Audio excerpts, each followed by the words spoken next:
I thought the Rapid Shot build was already strong, but thanks to some great suggestions on the last video and on Reddit, it's getting a bit ridiculous. I was initially happy to be comfortably doing tier 15 maps with an off-meta skill, but now they are getting completely steamrolled.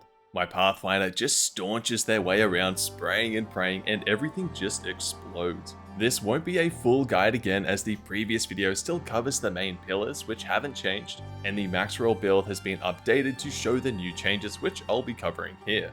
The biggest change has been using the Three Dragons Unique Helm.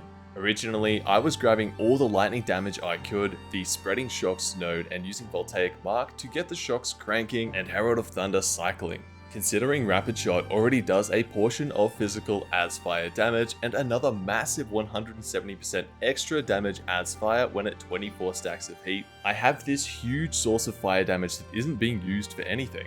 Ignite is useless with the extremely high rate of fire, but with this unique, all that fire damage now contributes to shock chance. That lightning damage I'm stacking now also contributes to freeze chance, which wasn't being utilized at all before. This now means I can run Herald of Thunder, fire and ice, and path out of spreading shocks and into coming calamity instead for a nice bump in damage. By adding freeze chance to Herald of Thunder, we can now reliably freeze everything we shoot in addition to shocking them with our rapid shot damage. By freezing them, we can now explode them with Herald of Ice, which is why we see these huge chaining explosions now.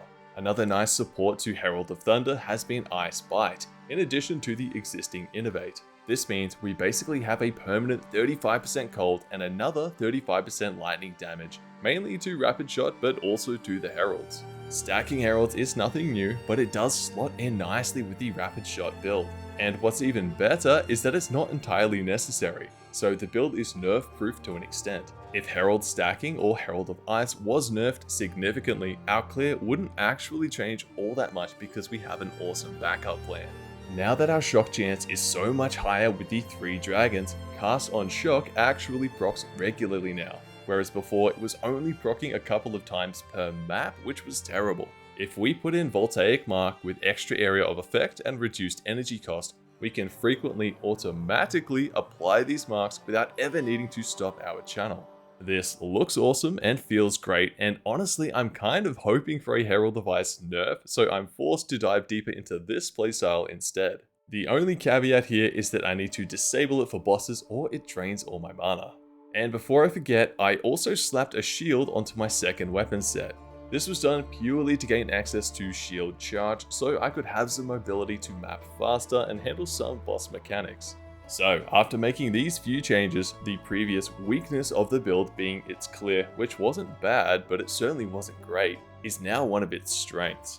I can go into a breach and quite literally spin around in circles and just watch everything explode. Whereas previously, I had to be smart with my Voltaic Marks, stack some extra stun recovery and threshold, and generally pray a lot harder to not get totally swarmed.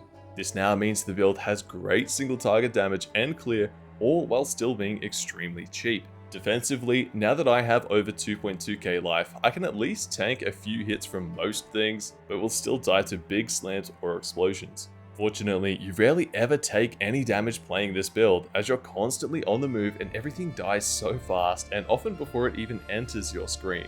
That doesn't mean the defensiveness of the build can't or shouldn't be improved, so I think that's the next hurdle to overcome. If you have any suggestions for how that could be achieved, I'd love to hear it. And if you have tried the build, I'm curious to hear how you're going with it, especially if you're playing a different class or ascendancy. Be sure to check out the mouse mods I designed over at struthgaminggear.com. There's also premium gaming sleeves, gyro balls, and more. Thanks so much for watching, and I'll catch you in the next one.